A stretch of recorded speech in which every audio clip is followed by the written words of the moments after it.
The chamber of the Galactic Council had been carved from the living crystal of Verathon Prime over 11,000 years ago. Its walls hummed with encoded memory, the treaties of 100 civilizations, the surrender speeches of a dozen defeated empires, the ceremonial oaths of species who had clawed their way to the stars over millennia. And today it smelled of something entirely new, human coffee.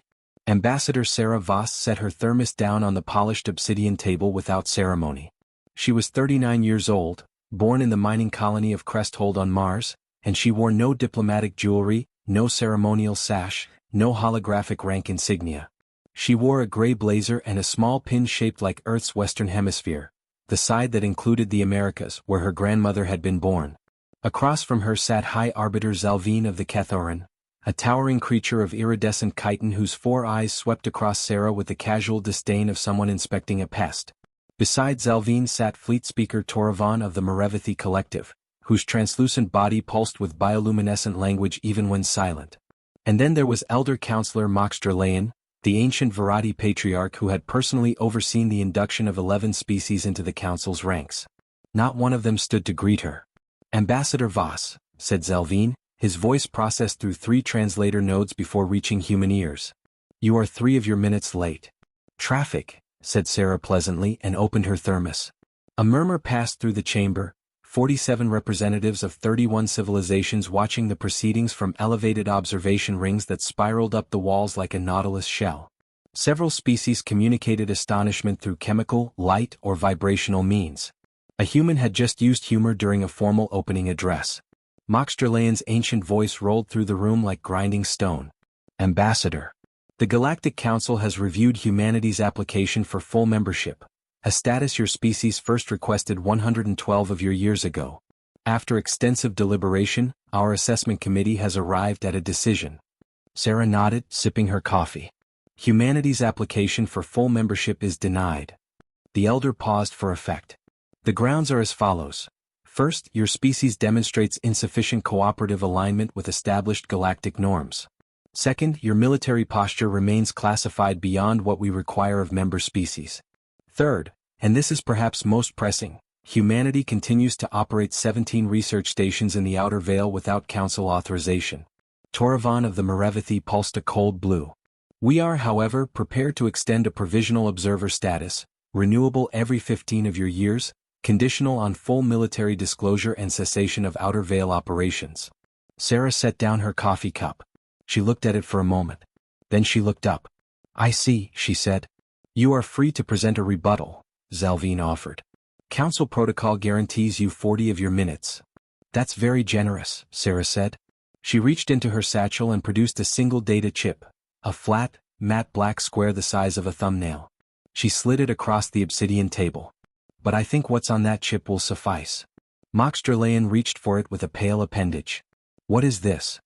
"That," said Sarah, capping her thermos and standing up, "is humanity's formal response." She picked up her satchel. She turned toward the chamber doors. "You are leaving?" Toravan's bioluminescence flickered with what the translator identified as confusion. "Yes," said Sarah.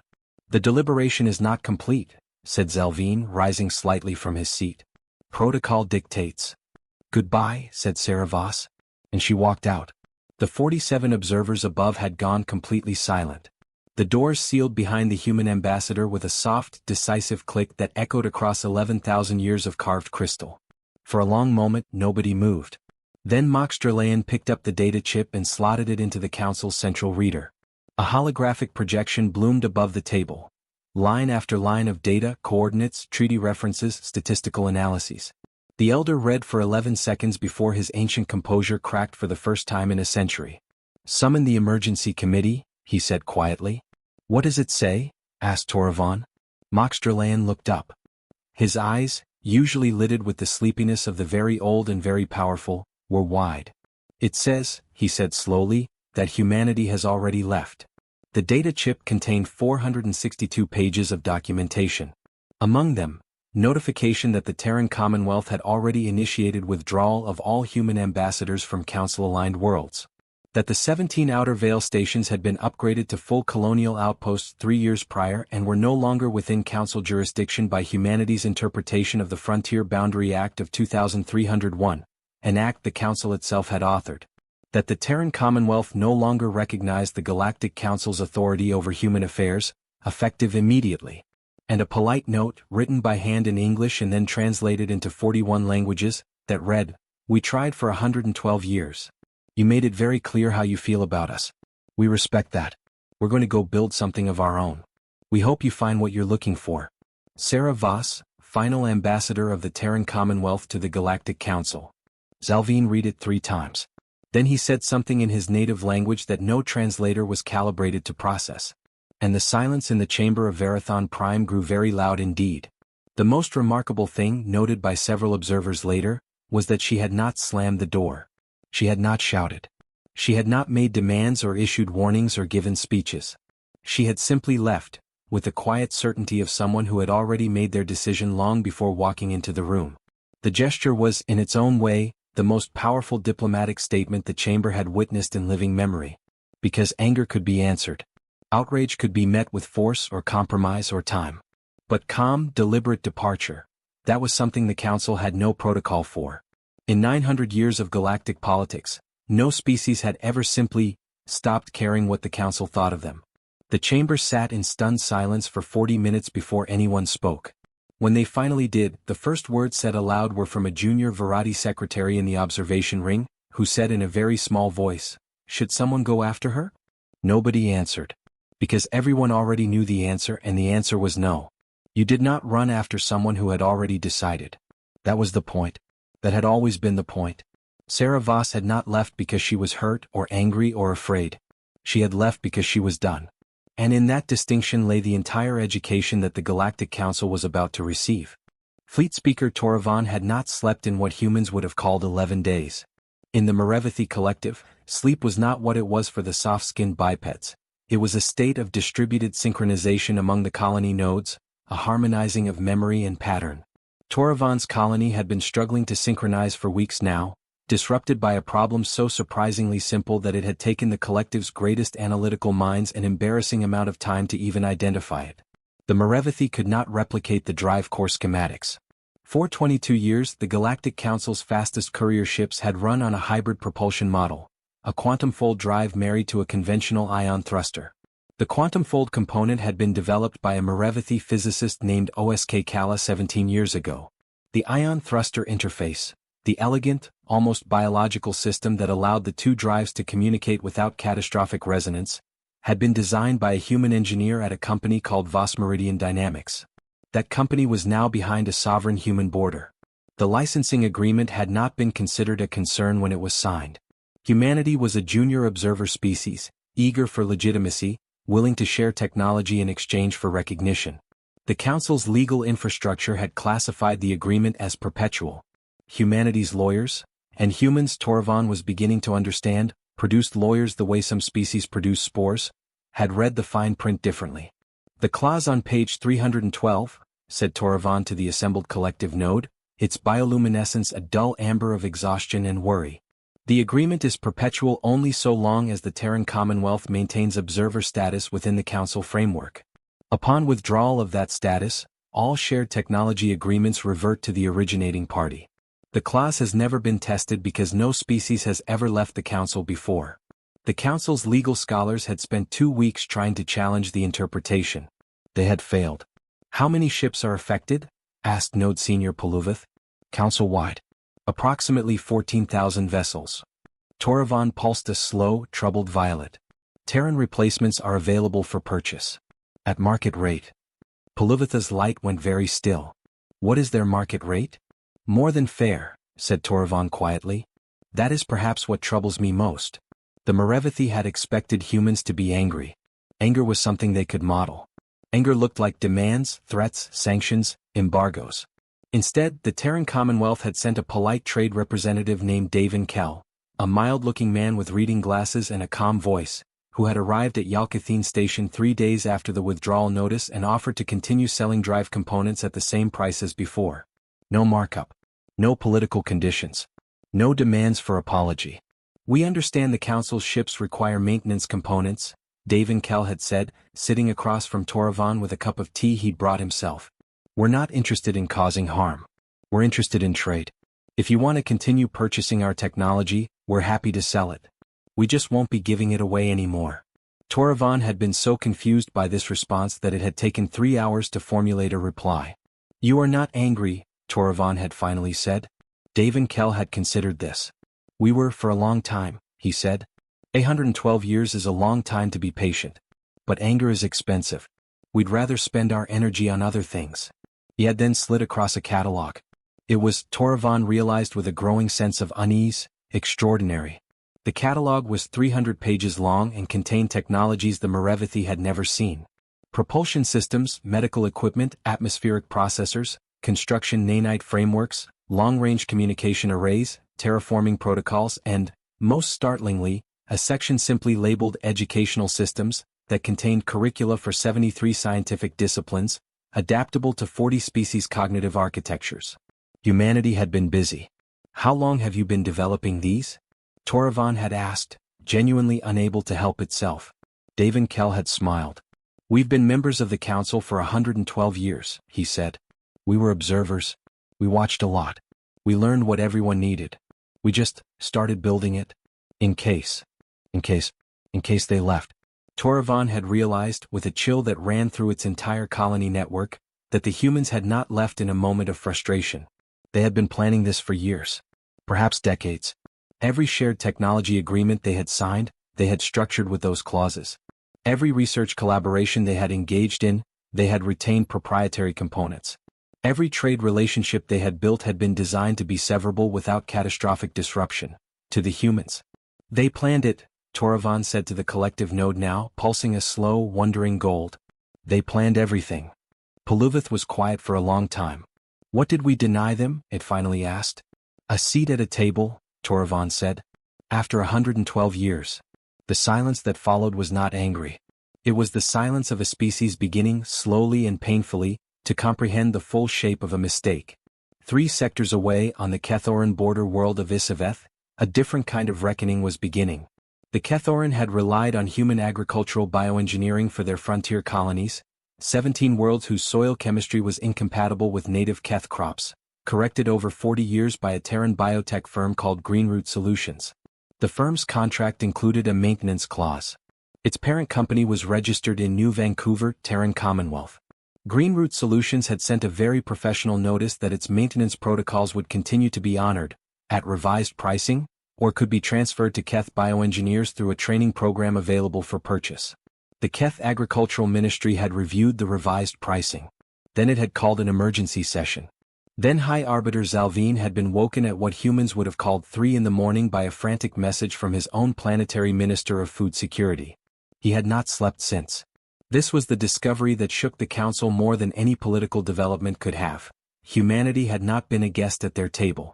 Humanity had been quietly, steadily, without announcement or celebration, building the table itself, and the chairs and the food on it and the lights above it. Nobody had asked them to. Nobody had thanked them for it. And for 112 years humanity had kept doing it anyway because it needed doing, and because that was simply what they did. Across the galaxy, in 47 systems, similar conversations were beginning. The humans had not sabotaged anything. They had not issued threats. They had not cut off supplies. They had simply stopped giving things away, and the galaxy was only now discovering how much of what it had been receiving, it had stopped noticing. The first council ship to reach Ardenmoor arrived without weapons active and broadcasting a request for dialogue on every frequency it could access. It was a Varadi research vessel called the Endless Inquiry, crewed by 43 scientists and 1 diplomat, a young Varadi named Cephalon whose 4-chambered brain had been specifically selected for this mission because it was very good at not panicking. What Cephalon found at Ardenmoor made 3 of the 4 chambers very nearly panic anyway. The outer veil in council cartography was classified as hazardous undeveloped space, a zone of dense stellar nurseries, violent magnetar fields and gravitational anomalies that made navigation genuinely dangerous. The 17 human stations in the region had been considered minor infractions, the equivalent of building a cabin in a restricted wilderness area. Tolerated because removing them was more trouble than it was worth. Barely worth discussing. What the Council's cartography had not accounted for was 17 years of human cartography. Ardenmoor Station was not a station. It was a city. Cephalon's vessel came out of full transit 200,000 kilometers from Ardenmoor and the pilot, a young Varadi named Kornos, made an involuntary sound that her species only made when experiencing profound aesthetic shock. The station was built into the interior of a hollowed planetoid, which was itself orbiting a blue-white star that the Council's charts listed as unnamed. Except it had a name now. The humans called it Kestrel. From the outside, the planetoid was unremarkable, dark rock pocked with craters roughly 300 kilometers in diameter. But along its equatorial band, a ring of transparent structural material showed the interior's lights, and those lights were the warm gold and white of a civilization at full operation. Population? Asked Cephalon. Scanning, said the ship's analyst. A long pause. Estimated 800,000. Cephalon had expected something like 50,000. Confirmed? Confirmed. And, another pause, that's just this station. I'm reading 11 additional population centers in this system alone. Total estimated system population, approximately 4.2 million. This is one system, said Cephalon. This is one of 17 systems, Ambassador. I'm beginning long-range scans of the others. Cephalon sat very still and thought about what that meant. The humans had been in the outer veil for 17 years. In Council space, developing a single new colony world to a population of 4 million typically took 60 to 80 years. The humans had apparently done it in 17, across 17 systems, in the most geographically hostile region of the known galaxy. How? Cephalon asked quietly. The answer came 3 hours later, during their first meeting with the governor of Arden-Moor. Her name was Petra Okonkwo-Salas. She was 56 years old, born on Earth in a city called Lagos, and she welcomed the Varadi delegation in a conference room that looked out over a kilometer-wide interior garden filled with impossible blue-leaf trees that Cephalon did not recognize. She offered them food, actual food, prepared, which most species did not offer to visitors whose dietary needs they might not know, and water, and she asked about their journey before she asked about their purpose. Cephalon, after a slightly disoriented pause, explained why the Council had sent them. We wanted to understand, Cephalon said carefully, what humanity has built out here. And why? Petra Okonkwo-Salas looked at her for a moment. Then she stood up and gestured to the window. Come with me, she said. I'll show you. What followed was 4 hours that Cephalon would spend the rest of her career trying to accurately describe in her reports. The humans had not simply colonized the outer veil. They had transformed it. Using a combination of technologies that the Council had never seen applied together, gravitational stabilizers, stellar engineering microtools, magnetar field dampeners, and what Petra called patience and a lot of coffee, they had systematically mapped and then neutralized the navigational hazards across a region of space roughly the size of a major spiral arm segment. You made it safe, said Cephalon. We made it ours, said Petra gently. There's a difference. It was always going to be safe eventually. We just chose to be the ones who did the work. The Galactic Council has maintained records of the outer veil for 4,000 years, said Cephalon. You never tried, said Petra. Not unkindly. Just a fact. The navigational charts alone, the human charts, were a document that the Council's cartographic division would later classify as the single greatest advance in spatial navigation in 600 years. 412 mapped transit corridors through previously impassable regions. 73 charted systems, many with habitable planets. A complete gravitational map of the magnetar cluster that had destroyed 3 Council exploration vessels over the past century. And all of it was available for purchase. You're selling the charts? Asked Cephalon. We're selling licenses to the charts, Petra corrected. We'll update them regularly. Annual subscription. Very reasonable pricing. She smiled. Ambassador Voss always said that the Council never valued what it received for free. She thought perhaps they'd value it more if it cost something. Cephalon spent the night on Arden-Moor in a guest room that overlooked the blue-leafed garden, listening to a city of 800,000 people living and working in a planetoid in the most dangerous region of known space, and thinking about 112 years. The next morning she composed the most carefully worded report of her career. Its final paragraph read, I must advise the Council in the strongest possible terms. What humanity has built is not a collection of unauthorized outposts. It is a civilization. A second human civilization, built entirely outside our observation and our permission, in space we had written off as worthless. And it is thriving. She transmitted the report, then added a personal note to Elder Counselor Mox Drelayan that was not official, not part of the record, and that she would not have sent to anyone less ancient. It said, they weren't leaving in anger. They were leaving to show us something. I think the question we need to ask, honestly as a council, is whether we are ready to see it. Moxterlayan received the note, read it 3 times and did not respond for 6 days. When he finally replied, his message contained only 4 words: call the full council. Nobody asked why. The elder had not called a full council in 30 years. Whatever he was going to say, it was going to matter. The journey back through the outer veil was different for Cephalon than the journey out. On the way in, she had been cataloging dangers: the magnetar clusters, the gravitational shear zones, the dark matter density spikes that had killed council explorers for centuries. On the way back, she was following human charts. The same space looked completely different when you knew where to go. The corridors the humans had mapped ran through the hazards like rivers through canyons, not despite the dangers but between them, using the gravitational architecture of the hazards themselves as navigation tools. It was, she thought, a very human solution to a very human problem. Instead of removing the obstacles, they had learned to read them. Instead of making the universe safer, they had made themselves more capable. And then they had written it all down and offered to sell the knowledge to anyone who asked. Cephalon found, to her own surprise, that she was looking forward to getting home and having a very long, very honest conversation with her own species about what kind of civilization it wanted to be. The last time the Galactic Council had convened a full session, all 73 active member species, all 911 official representatives, had been 31 years ago, during the Venic collapse, when a cascade failure in the core world's power grid had threatened to strand half the fleet. That crisis had been resolved in 3 days. This one had no visible resolution on the horizon. Moxterlayan stood at the center of the chamber and waited for the sound to die. It took longer than usual. The 911 representatives filled the crystal walls all the way to the ceiling, and the sound of their various communication methods, vibration, bioluminescence, chemical signaling, ultrasonic patterns, created a texture of noise that the ancient Virati had not heard since his first decade on the council, when he had been young and the galaxy had felt large. I will be brief, said Moxterlayan. He was not brief. He spoke for 2 hours. But in the context of what he said, 2 hours felt very short. He presented Cephalon's report in full. He presented the economic analyses from 47 member worlds. He presented the cartographic data from the outer veil with full annotation. He presented the legal review of the technology licensing agreements and their reversion clauses. He presented, with visible discomfort, a demographic study conducted by the Council's own research bureau over the previous month.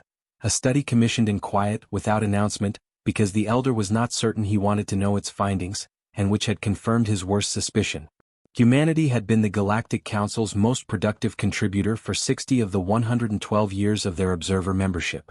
Measured by volume of scientific publication, by number of interspecies collaborative projects initiated, by economic trade value, by navigational data contributed, by medical research shared, by almost any metric of constructive galactic citizenship. A species without a vote and without a seat had been doing more work than a third of the species who had both. They were never given a voice, said Moxterlayan. And they never stopped contributing anyway. For 60 years. Until they stopped. The chamber was very quiet. I have reviewed the application denial records, the elder continued. I wanted to understand why. After examining 11 denial cycles across 112 years, I can tell you exactly why we kept saying no. He paused. Fear, he said. Specifically, fear of what humans would do with power. Fear grounded in no evidence, no precedent, no demonstrated behavior, grounded only in the fact that humans are different. They think differently. They adapt too quickly. They form social bonds across species lines too easily. They express emotion in ways we find uncomfortable. You let that land. We were afraid of them. And so we kept them small. And while we kept them small, they grew anyway. Somewhere we couldn't see. Fleet Speaker Toravan pulsed a slow, complicated amber. What are you proposing, Elder? I am proposing that we acknowledge what we did, said Moxterlayan. Not because the humans have demanded it. They have demanded nothing. I have been in communication with their new ambassador, a woman named Riel Nambarose, and she has been entirely polite and entirely clear. They are not coming back to ask for a seat. They have seats of their own now. I am proposing acknowledgement because it is correct. Because 900 years from now, our descendants will read the record of this council, and I would like them to read that we eventually understood our error. High Arbiter Zalvine of the Cathoran rose slowly. His species-associated acknowledgement of error with structural vulnerability. It was, Moxterlayan had always privately thought, a deeply exhausting way to operate. If the humans do not want a seat, said Zelvine, his voice carefully neutral, what do they want? Trade, said Moxterlean. Respect. Recognition of their colonial territories in the Outer Veil as sovereign human space. And, he consulted a document. Ambassador Nambarose has requested the name of whoever designed the Council's original observer membership criteria in 2275, so that her legal team can review whether those criteria were applied equally to all species. A murmur moved through the chamber like a wave. They are going to sue us, said someone from the upper observation ring in a tone of pure disbelief. They are going to determine whether to sue us, Moxterlean corrected. There is a difference. And frankly, he said, with the faintest trace of something that might have been old man humor, given what their lawyers did to our technology licensing agreements, I would not recommend finding out. The legal review took 3 weeks. The Council's own records confirmed that the observer membership criteria, specifically the military disclosure requirement and the Outer Veil jurisdiction claim, had been applied to humanity in ways inconsistent with how they had been applied to 4 other species admitted in the same century. The Kethoran had been exempted from full military disclosure. The Merevithi had been allowed to maintain research operations in 2 restricted zones for the first 20 years of their membership. The humans had been held to a stricter standard than their peers repeatedly for 112 years. Ambassador Riel Nambarose, a small, precise woman from the Terran city of Nairobi who wore her hair in a complicated braided architecture and spoke 6 languages with native fluency, received the Council's formal acknowledgement of the discrepancy in her office at the new human diplomatic mission on the border world of Thresh. She read it carefully. She set it down. She looked out the window for a moment. Then she sent a message to Governor Petra Okonkwo-Salas on Arden Moor. It read, "They did it. They admitted it. In writing. In the official record." Petra's reply came back in 30 seconds. "Sarah's going to want to know," she said. "I already told her," Riel wrote back. "What did she say?" Riel smiled at her screen. "She said good. And then she asked if I could bring coffee to the next meeting because she's running low." The Galactic Council passed 3 resolutions that session. The first recognized the Outer Veil colonial zone as sovereign Terran Commonwealth space. The second established a new framework for intercivilizational trade that included humanity as a full economic partner, without political conditions. The third was the first formal apology the Council had issued to any species in its 900-year history. It was not a grand document. It was 11 paragraphs, written in plain language, available in 41 translations. It said that the Council had failed to meet its own stated standards of equal treatment. It said that the membership criteria had been applied inconsistently. It said that the Council regretted the loss of 112 years of potential collaboration. And it said in the last paragraph in language that Moxterlean had personally written, "We do not ask for humanity's return. We ask only for their continued willingness to share this galaxy. We believe we owe them at least that much honesty." Sarah Voss read it in her apartment in New Vancouver, sitting in a chair by a window that looked out over the Pacific Ocean. She was 51 years old now, retired from the diplomatic service, teaching political history at the University of New Vancouver. She read it twice. Then she folded it, the physical copy printed on paper because she was old-fashioned about certain things, and put it in the drawer of her desk, next to a small pin shaped like Earth's western hemisphere. She sat for a while watching the ocean. Then she opened her lecture notes and went back to work. 1 year after Sarah Voss walked out of the chamber of Verathon Prime, a child named Tomas F. Merrick was born on Ardenmore Station, in a hospital carved from the interior rock of a planetoid orbiting a star the Council's charts had once listed as unnamed. He was the 100,000th child born in the Outer Veil colonial zone since its founding. His birth was not announced with speeches or celebrations, though there were celebrations, Ardenmore being the kind of place where a round number was an excellent excuse for a party. It was announced in the Commonwealth's public record the same way all births were announced. A single line, a name, a date, a location. One more human being, arriving in a universe that had not always been sure it wanted them. He was born into a civilization that had, in the space of a year, fundamentally altered the shape of galactic politics without firing a single weapon. Riel Nambarose had not expected the job of humanity's first trade ambassador to the post-withdrawal galaxy to be particularly glamorous. She had been right. It involved an enormous amount of paperwork, an even more enormous amount of legal review, and a series of meetings with council representatives who were still, 1 year on, struggling to recalibrate their understanding of what humanity was. They kept making the same mistake, she noticed. They kept expecting humanity to want something specific, Revenge, dominance, formal acknowledgement of superiority, something large and symbolic. Every time she sat across from a council representative, she could see them bracing for the demand that was coming. It never came. "You must want something," said a young Kethoran diplomat named Vezertalo, 3 months into their trade negotiations, with a frustration in his voice that he was clearly trying to suppress. "Every species wants something." "We want a fair trade agreement," said Riel pleasantly. "We want the navigational charts licensed at reasonable rates. We want the outer veil recognized as our space. We want our technology agreements honored. We want to be spoken to as peers." She paused. "Those are all specific somethings. But you don't want?" Vezertalo stopped. "Power?" she suggested. "Control? A guarantee that this never happens again?" She shook her head. "No. We've learned something these past 100 years. Power over others is expensive. It costs more to maintain than it's worth. What we want is to be left alone to do our work, and to trade fairly with whoever wants to trade. That's it." Vezertalo looked at her for a long moment. He was young for his species, perhaps 40, which made him barely mature by Keth standards. His 4 eyes were bright with something that took Riel a moment to identify as genuine curiosity. "Your species spent 112 years trying to join us," he said. "Now you don't want to join us. Why did you want it in the first place?" Riel considered this. It was, she thought, actually a very good question, and she was glad he had asked it. "When you're new to the stars," she said, "you think legitimacy comes from being recognized by those who were there before you. You think membership means belonging. You think a seat at the table is the same thing as a voice." She paused. "We were wrong about that. The seat was never going to give us a voice. They'd already decided what kind of voice we were allowed to have. We figured out, eventually, that the voice was something we had to build ourselves." Outside the room, Vezertalo was quiet for a long time. Then he said, "That is the most honest thing anyone has said to me since I started working for the council." "It's easy to be honest," said Riel, "when you don't need anything from the person you're talking to." Davin Kell, the trade representative who had visited Merevithi Deep Station in the first weeks of the withdrawal, returned to Yalkathine 6 months later for the finalization of the drive component licensing agreement. He brought coffee again.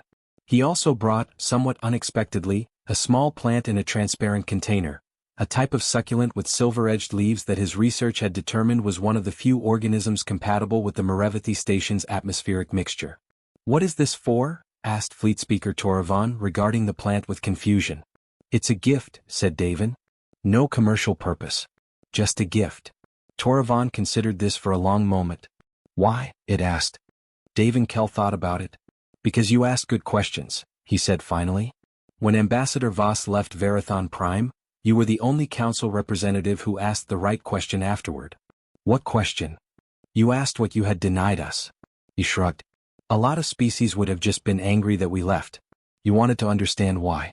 That matters." Toravan pulsed a slow, thoughtful gold. "Your species places significant value on being understood," it observed. "Doesn't yours?" A long pause. Then, "Yes." Davin nodded. He opened his briefcase and produced the licensing documents. "Shall we get started?" Elder Counselor Moxdralayan died 11 months after the full council session.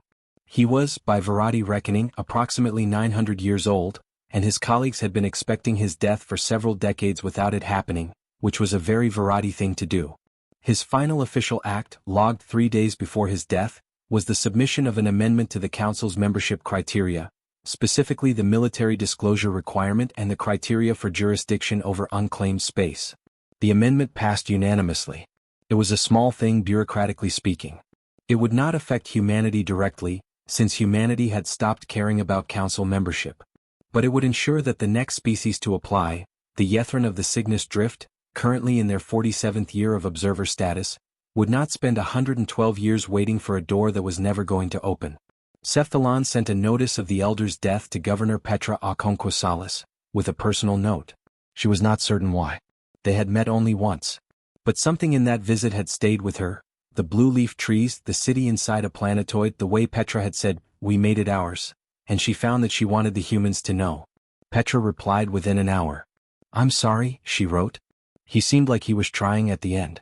"That matters." Then after a pause, "The trees you saw, by the way, we're calling them Kestrel Blue. After the star. Thought you'd like to know." Cephalon read the message in her office on Verathon Prime and felt something she had no name for in her own language. She had to reach for a human word, which she had been doing increasingly often since Ardenmore. She thought the word might be hope.